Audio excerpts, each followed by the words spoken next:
e a gente lê aqui no final. Bom, e aí que tá, né, cara? Tem gente que chega de todos os lugares do mundo aqui em São Paulo com as coisas mais interessantes, né, possíveis, né? Eu já vi, por exemplo, eu vi, acho que hoje, estava vendo coisas sobre vocês, e aí vi um vídeo teu, um cara chegou, pô, o que é isso aqui, mano? Pô, isso aqui é skunk, mano. E uma porrada de tabletão, assim, de droga. Eu fico, caralho, como é que os caras tentou passar com isso? Essa deve ser a coisa mais... Vocês devem ver umas coisas lá que passa pela cabeça. Meu irmão, como é que o cara tentou passar com isso? Suponho. Sim, acontece bastante e em termos de história, assim, é interessante, mas em termos de vida real, geralmente, resumindo esse caso aí, ele conta uma história para ele de que está tudo organizado e ele descobre da pior forma possível que não está nada organizado. Mas o programa é legal por causa disso mesmo, que às vezes a gente conta a história e as pessoas não acreditam, né? Que é uma mala totalmente recheada de droga ali, sem disfarce algum, né? Você conta e fala, não, ninguém vai fazer isso. Como E é o que programa pode, né? mostra que realmente existe isso, né? O cara traz sem disfarçar nenhum, traz mala cheia disso, disfarçou, tentou passar assim mesmo, e tá ali, a realidade. E existem os dois lados, né? Tem esse que vem aí com skunk e tal, que é o cavalo doido, mete a mala lá sem nenhum tipo de disfarce, e aí o desafio tá encontrar esse cara no meio de dezenas de milhares de passageiros no mesmo horário, né?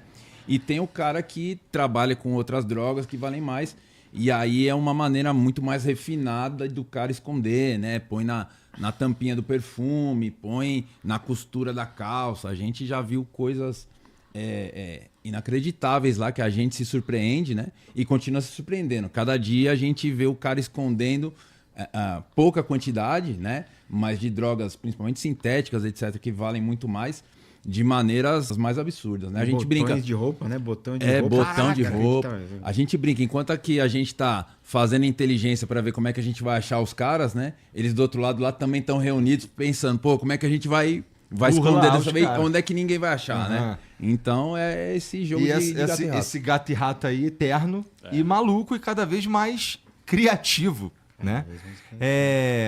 Cara, o cara que... Eu suponho...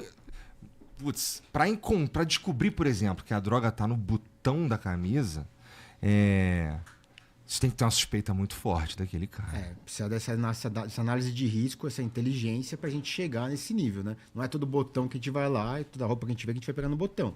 Então tem toda uma inteligência, essa análise de risco antes, pra gente ter indícios naquele passageiro, naquele perfil específico, e a gente aprofundar, né? Chegar, deixa eu ver aqui, alguma coisa está errada, o perfil dele tá diferente, alguma coisa não bateu, a entrevista ali com ele tá ruim, não tá boa, pra gente chegar e ir mais a fundo e chegar até furar o botão e chegar nesse nível, né? Então tem essa análise de risco é essencial hoje em dia. E acho que some-se a isso a experiência de cada um, de estar anos e anos lá na batalha e tá lidando com a droga e com a mula todo dia, né? Os caras se entregam quando pega ele assim, meio...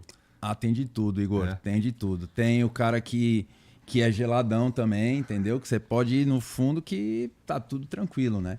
Mas com a inteligência que a gente faz, eu acho que ajuda muito, né? À medida em que você traça a inteligência, você seleciona esse passageiro, aí você vai para a entrevista com técnica, com tudo que a gente acaba aplicando, e você fala, aqui tem.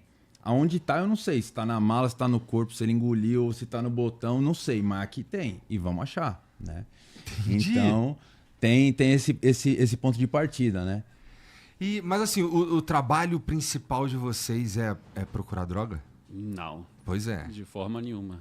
Infelizmente, acontece bastante, mas não é a nossa preocupação principal. A gente estava falando aqui antes que assim, apesar de ali ter o poder de polícia, não é exatamente polícias, não são exatamente policiais. Exato. A gente faz controle de aduana. Então é o quê? Controle de fronteira, tudo que entra e sai. E aí você se aplica a pessoas, a viajante, bens. Existem tarifas comerciais, inclusive um assunto que está bastante em voga agora por causa dos Estados Unidos, então existe. Então o país tem a sua política fiscal, cambial, que seja, e decide, e a Receita Federal aplica essa tarifa, essa fiscalização. Existe o controle de fronteira em relação a que produto pode entrar ou não, mas em relação a marcas, patentes, risco à saúde. Infelizmente, a questão do entorpecente ela vem crescendo muito, essa questão da globalização, da aproximação de mercados, também servem para eles, e acaba que é uma coisa que está ficando muito comum, mas definitivamente não é o nosso intuito principal do trabalho. Entendi. Eu acho que, assim, em linhas gerais, a alfândega controla a entrada e saída de pessoas e os bens que a pessoa está trazendo, né? Os pertences que o cara tem ali.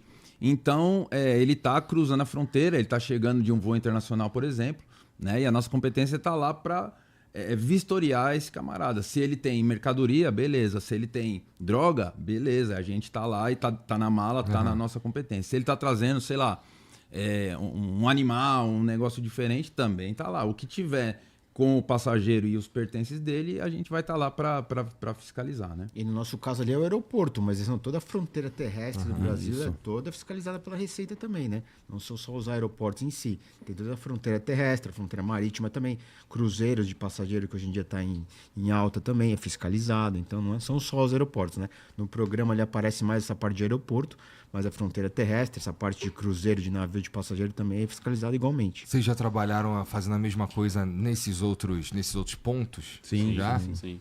Mas, e não só passageiro. O programa parece muito passageiro porque tem aquela interação, as pessoas se identificam, tem aquela conversa, mas tem todo o controle de carga, encomenda, remessa. Basicamente tudo que entra e sai passa pelo controle da Receita. Mas sim, a gente é baseado no aeroporto, mas existe muito uma troca. Então a gente participa de operação, vai conhecer porto. Santos a gente vai bastante em Santos, principalmente na época de temporada de navio, final de ano, começo de ano. A gente Tem um costuma lugar bastante. que é mais, sei lá, complicado, mais sinistro que o outro? Tipo, o aeroporto tende a ser mais trabalhoso, onde os caras tentam dar mais golpe. Porque, por exemplo, eu fico pensando, lá no Paraguai, os caras lá devem ficar espertão, né? Na fronteira com o Paraguai lá. Ficar espertão, tem que ficar espertão. Porque vagabundo ali vai... Ali é os caras. É que cada lugar tem sua característica, assim, né? Então, o aeroporto, ele tem mais gente, mas a quantidade, por exemplo, de droga apreendida é menor. No porto, você vai pegar toneladas de uma vez só. Então, são características diferentes, né? E o tipo de fronteira, você falou ali da região do Paraguai, então você tem muita mercadoria, tem droga, armamento, mas aí você sobe um pouco na fronteira, Mato Grosso, aí é muito entorpecente, vai subindo um pouco lá, Amazonas, aí tem ouro também, animal, fauna, então assim, cada um tem a sua especificidade. Fauna é mais saindo ou mais chegando? Mais saindo. E eu acho até em relação a isso, né?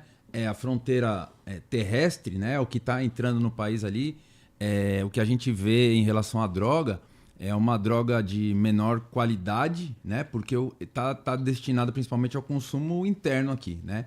E o que a gente vê no aeroporto é a droga que o cara tá mandando para a Europa, tá mandando para a Ásia e tal, e aqui tá chegando sintética de alta qualidade. Então, assim, é outro tipo de organização criminosa que trabalha, né? E o nosso não diria enfrentamento, mas a maneira de encarar isso também é bem diferente, né? É bem diferente. Lá no Paraguai você vai ver o cara atravessando com maconha lá, com 500 quilos dentro de um carro alugado, né? Que é uma pegada. E aqui não, como eu te falei, aqui vem o cara com pouquinha droga sintética e tal, mas que vale muito mais do que aqueles 500 quilos de maconha que atravessaram lá. Você né? aplica a mesma lógica comercial de uma mercadoria normal. Você usa um meio aéreo que é mais caro para o bem de maior valor e que você precisa com maior agilidade. Então, assim, infelizmente, é a mesma lógica do mercado paralelo, funciona como o mercado normal. E é legal esse intercâmbio da Receita exatamente por isso, né? Pra gente poder trocar essas experiências com colegas de outros lugares, né? Então a gente tem essa visão, que a gente fica fechado às vezes no nosso mundo e perde essa noção, né? Então é legal esse intercâmbio que tem de a gente ir para outros lugares, o pessoal vir lá conhecer Guarulhos também, para a gente ter essa troca de informações também, né?